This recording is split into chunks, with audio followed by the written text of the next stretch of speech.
एक मीटिंग बुलवाते हैं और कहते हैं कि जब से गोकुल में कृष्ण आए हैं तब से नाना प्रकार के उपद्रव हो रहे हैं। ऐसी दिशा में यहाँ से हम लोगों को हट जाना चाहिए, हट जाना चाहिए।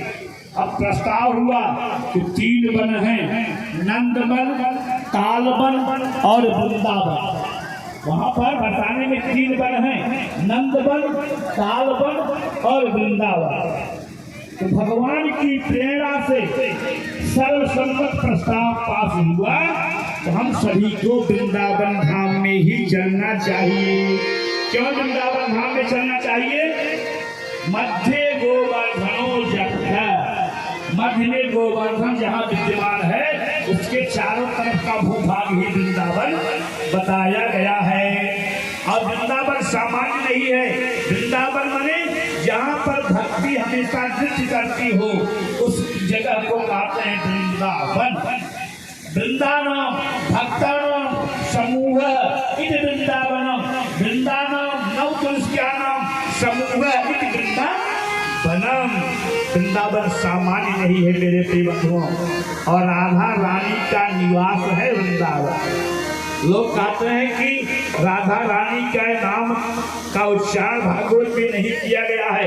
यह बात तो मैं बाद में बताऊंगा, लेकिन राधा के बिना माधव और माधव के बिना राधा रह ही नहीं सकती है। जैसे जलेन ज्योत रूपेण राघवो माधव स्मृति, जैसे जल बिना तरंग का, तरंग बिना जल का नहीं रह सकता है, जैसे दीपक में लाल और पीले को अलग नहीं किया जा सकता है, उसी प्रकार से राधा को माधव से और माधव को राधा से अलग नहीं किया जा सकता है।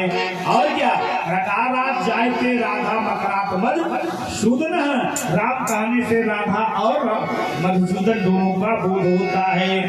और एक क्यों बोध होता है इसका प्रमाण भी है कि मीराबाई कृष्ण की उपासक थी, कृष्ण चिंतन करती थी, लेकिन उसने अपने भजन में क्या गाया है?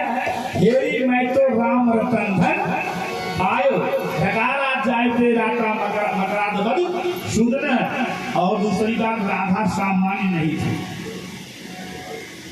विद्वान की पुत्री थी। वृक्ष किसको कहते हैं? धर्म के प्रतीक को वृक्ष कहते हैं, धर्म के प्रतीक को वृक्ष कहते हैं। वृक्ष माने धर्म और उससे भू माने जायमान। तो कौन होगा? विद्वान भू, जायमान राधा। भू माने होता प्रकाश, विद्वान मतलब सूर्य, वृक्ष माने धर्म, भानु माने सूर्य। जिसके यहाँ ज्ञान होगा, विवेक होगा, उसके यहाँ राधा ही पैदा होगी, आराधिका ही पैदा होगी, दूसरा कोई पैदा नहीं होगा। और एक बात जान लीजिए कि राधा और रानी, राधा रानी के बिना कृष्ण, कृष्ण के बिना राधा रह ही नहीं सकते हैं।